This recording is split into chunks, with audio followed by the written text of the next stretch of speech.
Good morning, everyone. Welcome to the Rise and Ready podcast. I hope everybody is doing well and had a great week. Just a quick little update. First, I wanted to apologize for the inconsistency. I took these past 2 weeks to really dial in on myself and work on some things that were needed. My week went great. I felt very productive and got a lot of things done. I spent this week really just resetting and focusing on things that make me feel fulfilled. I took a little break because I was feeling overwhelmed and not like myself. I personally would prefer to make content when I'm doing great mentally. I think there's such a difference in content you put out when you feel yourself and are taking care of yourself. And I was just lacking in a couple of areas and needed to prioritize that. But I am feeling great and I'm ready now. So, if you need a reset or time to gather yourself, literally do your thing. It is so important that you take care of yourself. But anyways, I got to spend time with my mom, dad, and my brother, which was very fun, and I also just relaxed. It truly is such a blessing to be able to spend time with them, and I always look forward to it. If you tuned into the last episode, my goal for the week was to move my body in ways I love, and I did exactly that. So I'm very happy to be back on track and moving again. If you guys set a goal, make sure you go and get after it.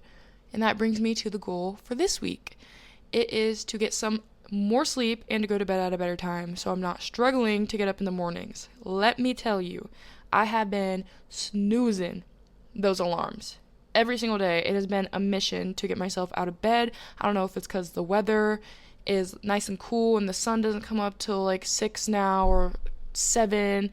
I don't know what it is, but I do know that I need to get sleep, so that's what I'm going to be focusing on this week. Anyways, 3 things I am grateful for are that I woke up this morning and I got to live another day, that I get to spend time with my amazing family, and for all the things the Lord has blessed me with. So if you guys would like to sit there right now and share 3 things that you're grateful for, feel free to do that, or you can comment them.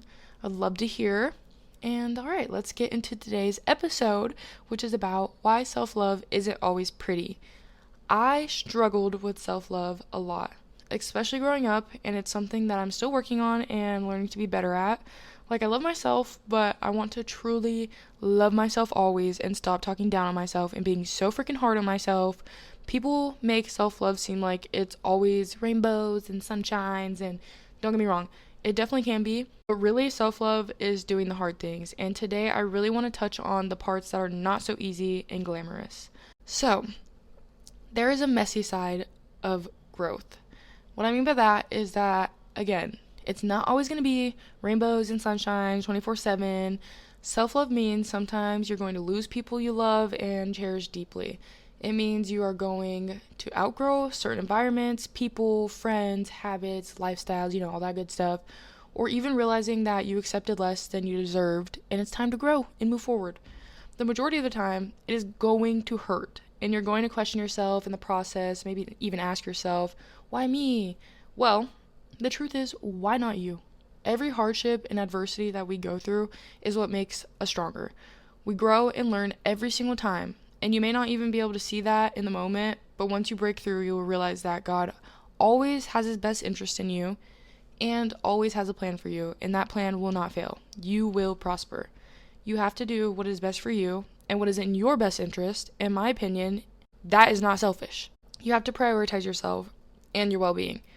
How are you going to be able to give energy and love others when you can't even do that for yourself? Why would you want to be around people who drain you and drain your energy? Why would you want to be in an environment that is not meant for you? Why would you want to be around things that do not fit within your values and are not who you are as a person? Self-love is not going to be easy and is going to take time and patience, but it is such a beautiful thing. And so beautiful being able to watch yourself grow into the best version of yourself and the person you have always needed to be for yourself. What you so effortlessly and kindly give to others all the time is what you as well need to start doing for yourself. So stop making yourself small. If you didn't hear me the first time, I'm going to say it again. Stop making yourself small. Self-love is not just getting your nails done, doing a face mask, and your hair done. Yes, it is a part of self-care and showing love to yourself, and you totally should do that. But self-care is also taking care of your mind, your body, your spirit.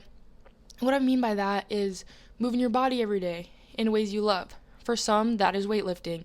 Others, that might be running, Pilates, walking, all that good stuff. There are many, many ways to move your body. So find something you love, something you can stick with, and something that you ultimately enjoy. Your body is your temple, and you deserve to treat it as such. Not for anybody else, but for you. As for your mind, this can be reading your favorite book every day, listening to a podcast, journaling, doing something for your mind every single day. If you don't like reading, or you don't like podcast or journaling or whatever, don't do it. Do something, again, that you enjoy doing, because then it's going to feel like a chore and you're not going to want to do it. And then are you really doing something good for yourself? No. For your spirit, pray to God. Read your Bible, get in some nature, get some sunshine, get your vitamin D in, all that good stuff. And one thing I just did the other day that I've been putting off for months now was I finally made my prayer jar. I sat down for 2 hours and painted this plastic container. While listening to worship music, I got to express my creativity, I got to spend time with God and praise His name, and it was something that I put off for so long that ended up bringing me so much peace and helped my spirit and soul feel so fulfilled. It is the little things, guys.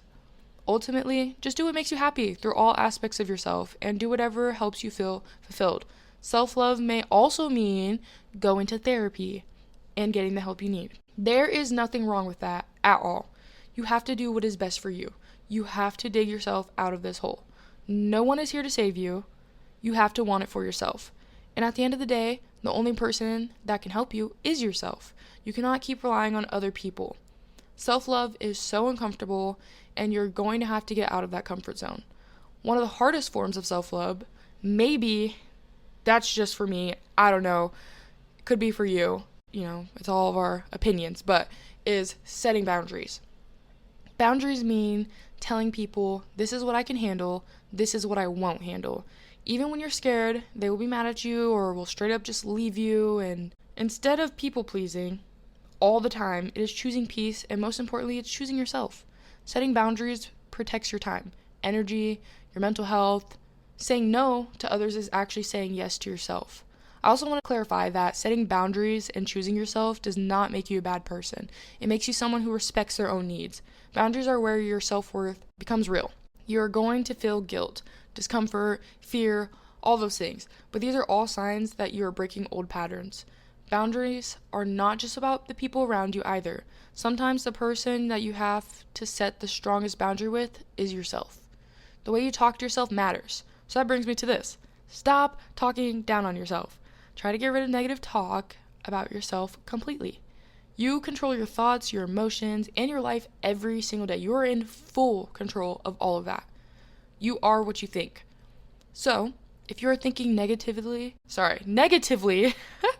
about yourself, I want you to stop and replace it with a positive thought. It can only do something if you give it power. You are amazing and more than enough, and the only person who needs to truly recognize that is yourself. I do think that despite the challenges and the pain that come with finding love within yourself, there is so much beauty to it and the journey you go on while trying to find that. You learn so much about yourself, there's so much peace in finally choosing yourself and finally learning to love yourself the way that you've always loved others, and that is how it should be. Never ever dim your own light or let others dim your light. You are you, and that is beauty in itself. So love yourself. I wish you all the best of luck in your guys' journeys. You got this, and I promise you it gets better even when you don't think it does. When it gets hard, get back up. You owe it to yourself. And I also wanted to say, if any of you guys are struggling and need someone to talk to, feel free to reach out to me in my Instagram DMs, and I'm more than happy to help.